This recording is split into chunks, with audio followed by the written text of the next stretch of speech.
ರೇವಣ್ಣ ವಿರುದ್ಧ ಅಪಹರಣ ಪ್ರಕರಣ. ಈ ಪ್ರಕರಣದ ಎರಡನೇ ಆರೋಪಿಯನ್ನ ಎಸ್ಐಟಿ ಟೀಮ್ ಇದೀಗ ಕೋರ್ಟ್ಗೆ ಹಾಜರುಪಡಿಸಲಿದೆ. ನ್ಯಾಯಾಧೀಶರ ಮುಂದೆ ಅವರನ್ನ ಹಾಜರುಪಡಿಸಲಿದ್ದಾರೆ. ಸತೀಶ್ ಬಾಬು A2 ಆರೋಪಿ.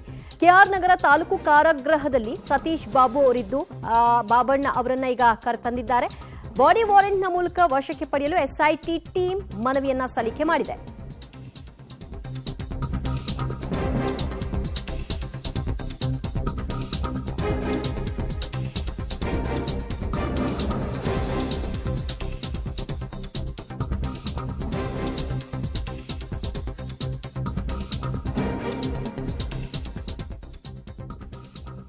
ಕೆಆರ್ ನಗರ ಸಂತ್ರಸ್ತೆ ಅಪಹರಣ ಪ್ರಕರಣದಲ್ಲಿ ಈಗಾಗಲೇ ರೇವಣ್ಣ ಅವರು A1 ಆರೋಪಿ, A2 ಆರೋಪಿ ಸತೀಶ್ ಬಾಬು. ಇದೀಗ A2 ಆರೋಪಿಯನ್ನ ಎಸ್ಐಟಿ ಟೀಮ್ ನ್ಯಾಯಾಧೀಶರ ಮುಂದೆ ಹಾಜರುಪಡಿಸಿದ್ದಾರೆ. ಹೆಚ್ಚುವರಿ ವಿಚಾರಣೆಗಾಗಿ ಅವರನ್ನ ನಮ್ಮ ಕಸ್ಟಡಿ ಕೊಡಿ ಅನ್ನುವಂತಹ ಮನವಿಯನ್ನು ಕೂಡ ಸಲ್ಲಿಕೆ ಮಾಡಲಿದ್ದಾರೆ. ಬಾಡಿ ವಾರೆಂಟ್ನ ಮೂಲಕ ವಶಕ್ಕೆ ಪಡೆಯಲು ಎಸ್ಐಟಿ ಮನವಿಯನ್ನ ಮಾಡಿದೆ. ಎಸ್ಐಟಿ ಪರ ವಾದವನ್ನ ಈಗಾಗಲೇ ಮಂಡಿಸ್ತಾ ಇದ್ದಾರೆ ಎಸ್ಪಿಪಿ ಜಗದೀಶ್ ಅವರು. A2 ಆರೋಪಿಯ ವಿಚಾರಣೆಯನ್ನ ಮಾಡಬೇಕಾಗಿದೆ. ಈ ಅಪಹರಣ ಪ್ರಕರಣಕ್ಕೆ ಸಂಬಂಧಪಟ್ಟ ಹಾಗೆ ಕಿಡ್ನಾಪ್ ಆದಂತಹ ಸಂತ್ರಸ್ತೆ ಈಗಾಗಲೇ ಪತ್ತೆಯಾಗಿದ್ದಾರೆ. ಆದರೆ ಇವರ ಪಾತ್ರ ಏನು ಅದು ತನಿಖೆಯ ಮೂಲಕವಾಗಿ ಗೊತ್ತಾಗಬೇಕಾಗಿದೆ. ಹಾಗಾಗಿ ಬಾಡಿ ವಾರೆಂಟ್ನ ಮೂಲಕವಾಗಿ ನಮ್ಮ ವಶಕ್ಕೆ ಕೊಡಿ ಅಂತ ಮನವಿಯನ್ನ ಇಟ್ಟಿದ್ದಾರೆ. ಮತ್ತಷ್ಟು ಮಾಹಿತಿ ಪಡೆಯೋಣ ನಮ್ಮ ಪ್ರತಿನಿಧಿ ನರಸಿಂಹಮೂರ್ತಿಯಿಂದ. ನರಸಿಂಹಮೂರ್ತಿ, ಈಗಾಗಲೇ ರೇವಣ್ಣ ಅವರ ವಿಚಾರಣೆಯನ್ನ ನಡೆಸೋದಕ್ಕೆ ಕಸ್ಟಡಿಗೆ ಪಡ್ಕೊಂಡಾಗಿದೆ.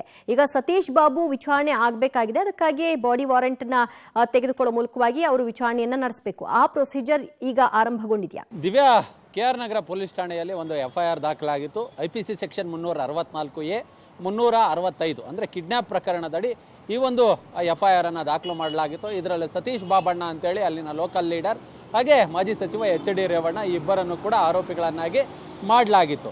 ಪ್ರಕರಣದಲ್ಲಿ ಈಗ ಅವತ್ತೇ ಅಂದರೆ FIR ದಾಖಲಾದ ದಿನವೇ ಸತೀಶ್ ಬಾಬಣ್ಣನನ್ನು ಅರೆಸ್ಟ್ ಮಾಡಿ ಜೈಲಿಗೆ ಕಳಿಸುವ ಕೆಲಸವನ್ನು SIT ಅಧಿಕಾರಿಗಳು ಮಾಡಿದರು. 2 ದಿನಗಳ ಹಿಂದೆ HD ರೇವಣ್ಣ ಅವ್ರನ್ನೂ ಕೂಡ ಈ ಪ್ರಕರಣದಲ್ಲಿ ಅರೆಸ್ಟ್ ಮಾಡಿದರು. ಇದೀಗ ಅವ್ರನ್ನ ಪೊಲೀಸ್ ಕಸ್ಟಡಿಗೆ ಪಡೆದು ವಿಚಾರಣೆಯನ್ನು ಮಾಡಲಾಗ್ತಿದೆ. ಈ 4 ದಿನಗಳ ಪೊಲೀಸ್ ಕಸ್ಟಡಿಯ ಅವಧಿಯಲ್ಲಿ ಇನ್ನೊಬ್ಬ ಆರೋಪಿ ಸತೀಶ್ ಬಾಬಣ್ಣ ಏನಿದ್ದಾನೆ ಆತನನ್ನು ಕೂಡ ವಿಚಾರಣೆ ಮಾಡಬೇಕು ಅನ್ನೋ ನಿಟ್ಟಿನಲ್ಲಿ SIT ಅಧಿಕಾರಿಗಳು ಕೋರ್ಟ್ಗೆ ಬಾಡಿ ವಾರೆಂಟ್ ಮೇಲೆ ಆತನನ್ನು ವಶಕ್ಕೆ ಪಡೆಯೋದಕ್ಕೆ ಅರ್ಜಿಯನ್ನು ಹಾಕ್ಕೊಂಡಿದ್ರು. ಇವತ್ತು KR ನಗರ ಜಿಲ್ಲಾ ಕಾರಾಗೃಹದಿಂದ ಆತನನ್ನು ಬೆಂಗಳೂರಿನ ನ್ಯಾಯಾಲಯಕ್ಕೆ ಕರೆತರಲಾಗಿದೆ. ಇದೀಗ ವಿಚಾರಣೆ ಆರಂಭವಾಗಿದೆ. SPP ಜಗದೀಶ್ ರವರು ವಾದವನ್ನು ಆರಂಭ ಮಾಡಿದ್ದಾರೆ. ಆತನನ್ನು ಅಂದರೆ ಸತೀಶ್ ಬಾಬಣ್ಣನನ್ನು SIT ಕಸ್ಟಡಿಗೆ ನೀಡಬೇಕು, ಇಬ್ಬರು ಆರೋಪಿಗಳನ್ನು ಎದುರು ಬದುರು ಕೂರಿಸಿ ವಿಚಾರಣೆಯನ್ನು ಮಾಡಬೇಕು, ಮತ್ತು ಒಬ್ಬರ ಸ್ಟೇಟ್ಮೆಂಟು ಮತ್ತೊಬ್ಬರಿಗೆ ಹೋಲಿಕೆ ಆಗ್ತಿಲ್ಲ. FIR ನಲ್ಲಿ ಸಂತ್ರಸ್ತೆಯ ಮಗ ಸಂಪೂರ್ಣವಾಗಿ ಕ್ಲಿಯರ್ ಆಗಿ ಉಲ್ಲೇಖವನ್ನು ಮಾಡಿದ್ದಾರೆ. ಸತೀಶ್ ಬಾಬಣ್ಣ ಅವರ ತಾಯಿಯನ್ನ ಸಂತ್ರಸ್ತೆಯನ್ನ ಕರೆದೊಯ್ದಿದ್ದಾನೆ. ಆ ಬಳಿಕ ಆಕೆಯನ್ನು 3 ದಿನಗಳ ಕಾಲ ತೋಟದ ಮನೆಯೊಂದರಲ್ಲಿ ಇಟ್ಕೊಂಡಿದ್ರು. ಆಕೆಗೆ ಕಿರುಕುಳ ಕೊಟ್ಟಿರ್ತಕ್ಕಂತಹ ಸಾಕ್ಷಿಗಳಿದ್ದಾವೆ.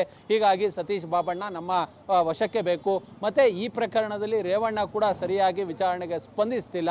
ಹೀಗಾಗಿ ಇಬ್ಬರನ್ನ ಮುಖಾಮುಖಿ ಕೂರಿಸಿ ವಿಚಾರಣೆಯನ್ನ ಮಾಡಬೇಕು. ಈ ನಿಟ್ಟಿನಲ್ಲಿ ಆರೋಪಿಯನ್ನ ಕಸ್ಟಡಿಗೆ ಕೊಡಿ ಅನ್ನೋ ನಿಟ್ಟಿನಲ್ಲಿ SPP ಜಗದೀಶ್ ರವರು ಇದೀಗ ವಾದವನ್ನು ಆರಂಭ ಮಾಡಿದ್ದಾರೆ. ಬಹುತೇಕ ಇದೀಗ ಸತೀಶ್ ಬಾಬಣ್ಣನನ್ನ ಪೊಲೀಸ್ ಕಸ್ಟಡಿಗೆ ಕೊಡಬಹುದು. ಅದಾದ ಬಳಿಕ ಆತನನ್ನ SIT ಕಚೇರಿಗೆ ಕರೆತರ್ತಾರೆ. ಮತ್ತೆ ರೇವಣ್ಣ ಅವ್ರನ್ನ ಕೂಡ ಈಗಾಗಲೇ SIT ಅಧಿಕಾರಿಗಳು ಒಂದಷ್ಟು ವಿಚಾರಣೆಗೆ ಒಳಪಡಿಸಿದ್ದಾರೆ. ಕಿಡ್ನಾಪ್ ಪ್ರಕರಣ ಸಂಬಂಧ ಒಂದಷ್ಟು ಪ್ರಶ್ನೆಗಳನ್ನು ಕೇಳುವ ಕೆಲಸವನ್ನು ಸಹ ಮಾಡ್ತಿದ್ದಾರೆ. ಇದೀಗ ಸತೀಶ್ ಬಾಬಣ್ಣನನ್ನು ಸಹ ಕರೆತಂದು ವಿಚಾರಣೆಗೆ ಒಳಪಡಿಸುವ ಪ್ರಕ್ರಿಯೆ ಆರಂಭವಾಗಲಿದೆ. ದಿವ್ಯಾ, ರೈಟ್. ಈ ಪ್ರಕರಣದಲ್ಲಿ A2 ಆರೋಪಿಯಾಗಿರುವಂತಹ ಸತೀಶ್ ಬಾಬು ನೇರವಾಗಿ ಸಂತ್ರಸ್ತೆಯನ್ನ ಕರೆದುಕೊಂಡು ಹೋಗಿರೋದು ಅವರೇ ಅನ್ನುವಂತಹ ಆರೋಪ ಅವರ ಮೇಲೆ ಇರೋದ್ರಿಂದ ಅವರ ವಿಚಾರಣೆಗೆ ಸಹಜವಾಗಿ ಕೋರ್ತಾರೆ. ಆದರೆ ಸತೀಶ್ ಬಾಬಣ್ಣ ಪರ ವಕೀಲರು ಪೊಲೀಸ್ ಕಸ್ಟಡಿಗೆ ಕೊಡಬಾರದು ಅನ್ನುವಂತಹ ವಾದವನ್ನು ಕೂಡ ಮಂಡಿಸ್ತಾ ಇದ್ದಾರೆ. ಹೇಗೆ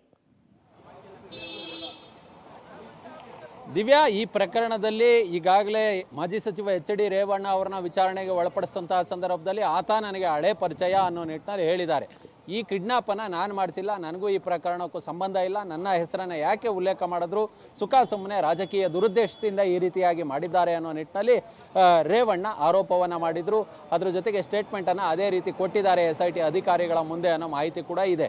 ಹೀಗಾಗಿ ಈ ಪ್ರಕರಣದಲ್ಲಿ ಸತೀಶ್ ಬಾಬಣ್ಣನ ವಿಚಾರಣೆ ಕೂಡ ಅಷ್ಟೇ ಮುಖ್ಯ. ಯಾಕಂತ ಹೇಳಿದ್ರೆ ಮುಂದೆ ಚಾರ್ಜ್ ಶೀಟನ್ನು ಹಾಕುವ ಸಂದರ್ಭದಲ್ಲಿ ಒಂದಷ್ಟು ಎವಿಡೆನ್ಸ್ಗಳನ್ನು ಕಲೆಕ್ಟ್ ಮಾಡಿ ಇಟ್ಕೊಳ್ಬೇಕು. ಅದರಲ್ಲಿ ಆರೋಪಿಗಳ ಸ್ಟೇಟ್ಮೆಂಟ್ಗಳು ಕೂಡ, ಅದರ ಜೊತೆಗೆ ಸಂತ್ರಸ್ತೆ ಸ್ಟೇಟ್ಮೆಂಟ್ಗಳನ್ನು ಕೂಡ ಮಾಡಿ ಇಟ್ಕೊಳ್ಬೇಕು. ಮತ್ತು ಇಟ್ಟಿದ್ದಂತಹ ಈಕೆಯನ್ನು ಕರೆದುಕೊಂಡೋಗಿ ಇಟ್ಟಿದ್ದಂತಹ ಆ ತೋಟದ ಮನೆಯಲ್ಲಿ ಮಹಜರ್ ಪ್ರಕ್ರಿಯೆಯನ್ನು ನಡೆಸಬೇಕು. ಆರೋಪಿಯನ್ನು ಸಹ ಜೊತೆಯಲ್ಲಿ ಕರೆದೊಯ್ಬೇಕು. ಹೀಗಾಗಿ ಒಂದಷ್ಟು ಸಾಂದರ್ಭಿಕ ಸಾಕ್ಷಿಗಳನ್ನು ಕಲೆ ಹಾಕೋದಕ್ಕೆ ಈತನ ಅವಶ್ಯಕತೆ ಮುಖ್ಯ ಇದೆ. ಈ ನಿಟ್ಟಿನಲ್ಲಿ ಆತನನ್ನು ವಿಚಾರಣೆಗೆ ಒಳಪಡಿಸಬೇಕು. ಹೀಗಾಗಿ ಆತನನ್ನು ಕಸ್ಟಡಿಗೆ ಕೊಡಿ ಅಂತೇಳಿ ಕೇಳ್ತಿದ್ದಾರೆ.